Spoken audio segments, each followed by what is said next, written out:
Welcome to SCP Full File Read. Today our subject is SCP-939 with many voices.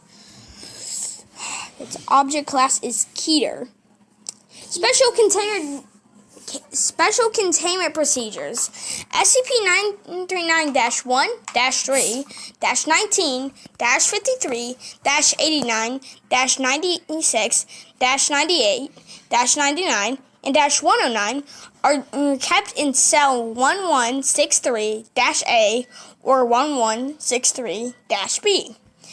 10 meter by 10 meter by 3 meter containment chambers within Armed Biocontainment Area 14. Both cells are environmentally regulated at negatively pressured, with walls constructed of reinforced concrete. Access to these cells is regulated by an outer decontamination chamber and inner gas-tight steel security doors. Observation windows are constructed of laminated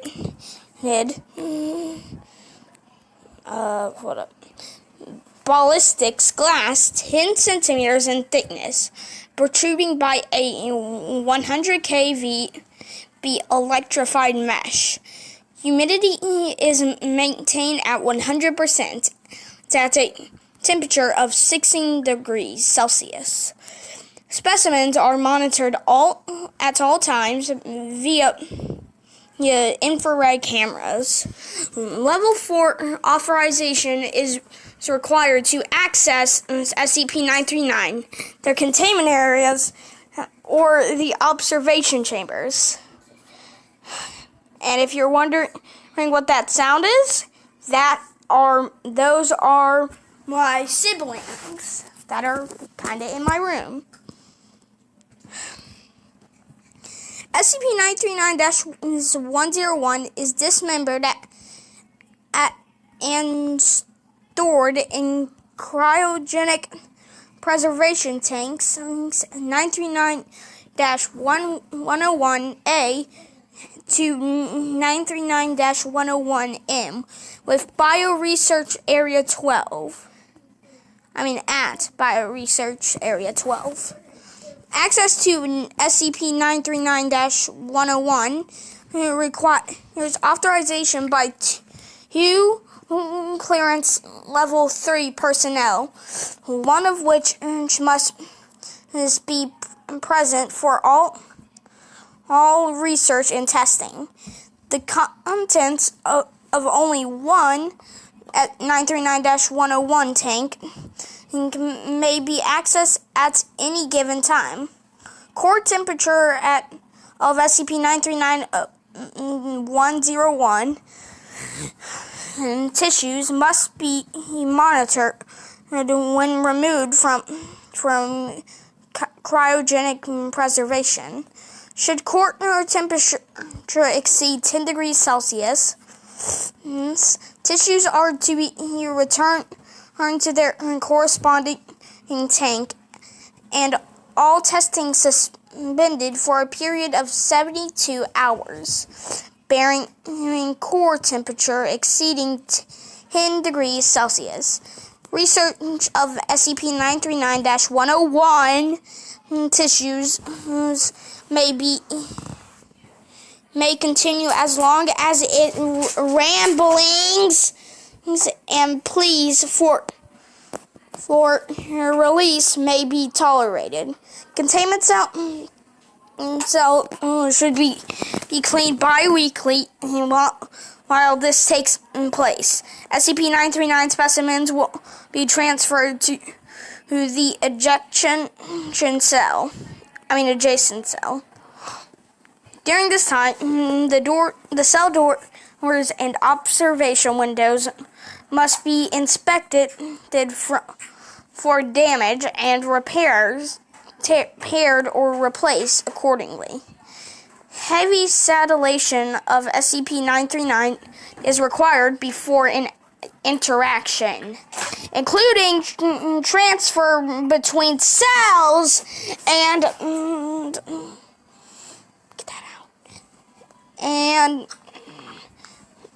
effort and experimentation may take place. See document number for 939-TE4 for transfers and experimentation protocol.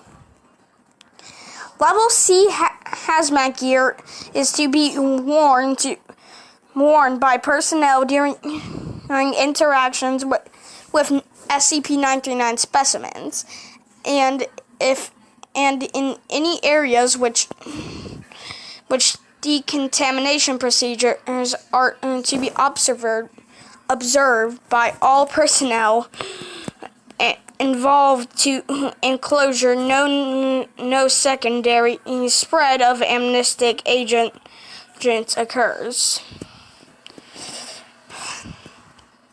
Following incident ABCA 14-939-3, all non-Class D personnel interacting with SCP-939 for any length of time are required to wear 2 waterproof electronic pulse monitors for the duration of such interaction. These pulse monitors will transit to a wireless monitoring system independent of the facility's main power grid, with at least one backup power system on standby. Should both an individual's pulse monitors flatline or otherwise malfunction, the wearer will be presumed dead. Personnel instructed to discard all the wearer's subsequent vocalizations and a breach of containment declared automatically. Security personnel responding to such a breach are likewise required to wear these pulse monitors. Additionally, all live SCP-939 must be implanted with subliminal tracking devices upon capture.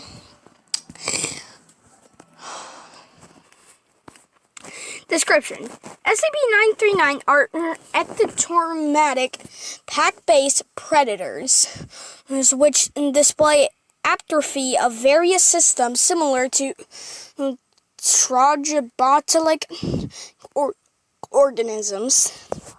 The skins of SCP-939 are highly permeable to moisture and translucent red, owing to a compound chemically similar to hemoglobin.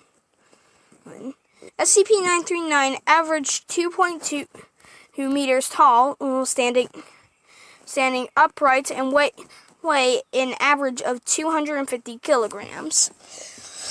The weight is highly variable. Each of their forelimbs end in three-fingered claws with a fourth obsolete digit, and are covered in satellite, which considerably augment climbing ability. Their heads are indiglotted, devoid of even vestigial eyes or eye sockets, and contain no brain casing. The jaws of SCP-939 are lined with red, faintly luminescent, fang-like teeth, similar to those belonging to to specimens of the genus Colloquius, up to 6 centimeters in length, and encircled by heat-sensitive pit organs. Eye spots sensitive to light and dark run the length of their spine dorsal ridges. These spines may be up to 16 centimeters long and are believed to be sensitive to changes in air pressure and flow. SCP-939 does not possess many vital organ systems. Central and peripheral nervous systems, circulatory system, and digestive tracts are all absent. SCP-939's respiratory system is atrophied and serves no apparent purpose beyond spreading AMN-C227 or amnestics or C-Class 227 amnestics. See below. SCP-939 have no apparent physiology needed to feed nor any way to digest consumed tissue. Ingested material typically accumulates in the respiratory system of SCP-939 and is regurgitated once the amount of suffocant to markedly inhibits its function. Despite the absence of many vital organ systems, SCP-939 are capable of bearing live young. See Addendum 1016-1991. SCP-939's primary method of luring prey is the imitation of human speech and the voices of prior victims. Though imitation of other animal species are actively not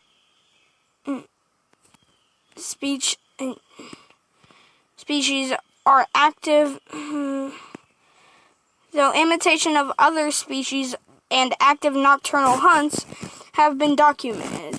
SCP-939 vocalization often implies significant distress. Whether SCP-939 understand their vocalizations or are repeating previously heard phrases is the subject of ongoing study. How SCP-939 acquires voices is not currently understood. Specimens have been documented imitating victims despite never hearing the victim speak. Analysis of SCP-939 vocalizations cannot distinguish between SCP-939 and samples of known victims' voices. The use of biometric voice recognition security or identification systems at any installation housing SCP-939 is strongly discouraged for this reason. Prey is usually killed with a single bite to the cranium or neck. Bite forces have been measured in excess of 300 or 35 MPa.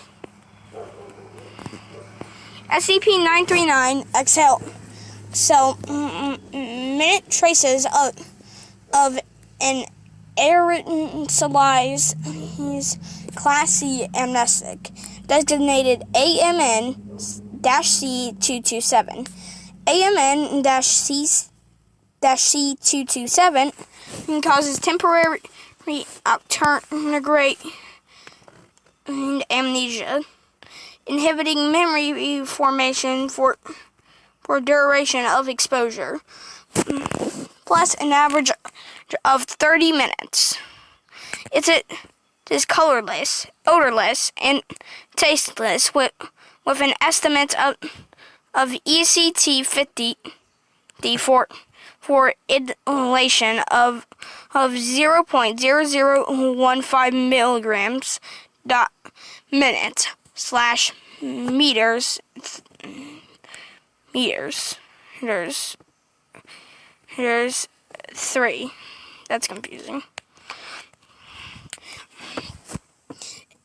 In well-ventilated or open air environments, risk of exposure to ECT-50 is greatly reduced, but not negligible. AMN-CE227 is typically undetectable in the bloodstream 60 minutes following cessation of exposure.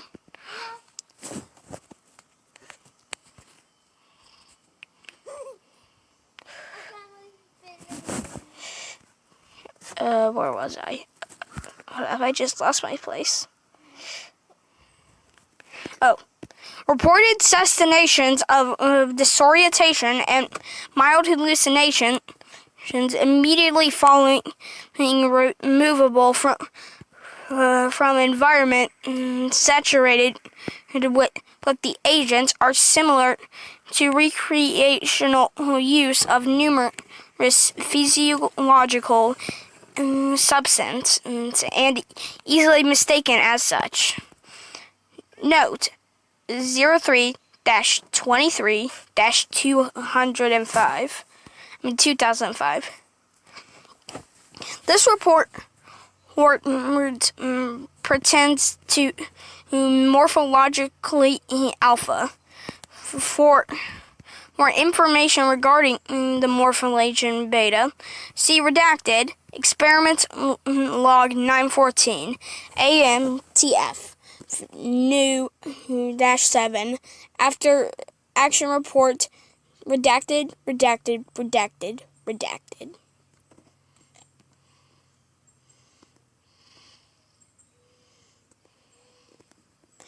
Addendum 11-14-1981. A log of radio traffic between capture teams during initial contact with SCP-939 is available here.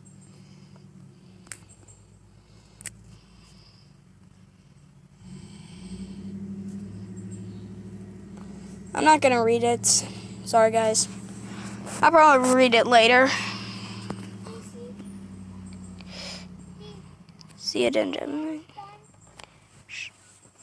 Addendum 06-29-1987. Permanently research into AMN and C227 suggests potential for use as a general purpose amnestic. Methods of mass producing the agent, as well as possible adverse effects, are being investigated at Biocontainment and Research Site -06. Addendum 9/20/1991. Containment of 9 SCP-939 specimens have been comprised following a silent night breach scenario at Biocontainment and Research Site -06. Nearby civilian settlements have been evacuated on the precedent of a coming storm. Recovery teams have been deployed to the area. Addendum 10-16-1991. Redacted is the light of this. All interaction with SCP-939 from September 8th to October 7th in the Northern Hemisphere, or March 6th to April 4th is the Southern Hemisphere. in the southern hemisphere is strictly forbidden. Redacted. No male specimens of SCP-939 have yet been identified. Redacted contained a Class B amnestics. Redacted. See reproduction of SCP-939. Document. Okay.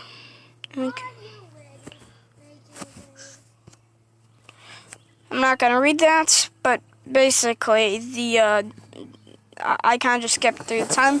But basically, what happens is they have a human child born, and then it kind of just slowly turns into a 939 instance. And if you capture one before they're born and teach them as a normal human, they won't be as dangerous. And that's what happened with 939-101. That was the one that was cut up. Okay. Addendum 2/20/1992. Effective immediately. Use of AMN-C227 as an amnestic is suspended indefinitely. Consult incident report AMN-C227-939 for further information. And that's it. Sorry guys, I haven't posted in a while. I kind of couldn't really post during that month. But I'm going to try to start posting more videos like this. So get ready for it. And yes, when I recorded this on the same day I posted it. Well, bye.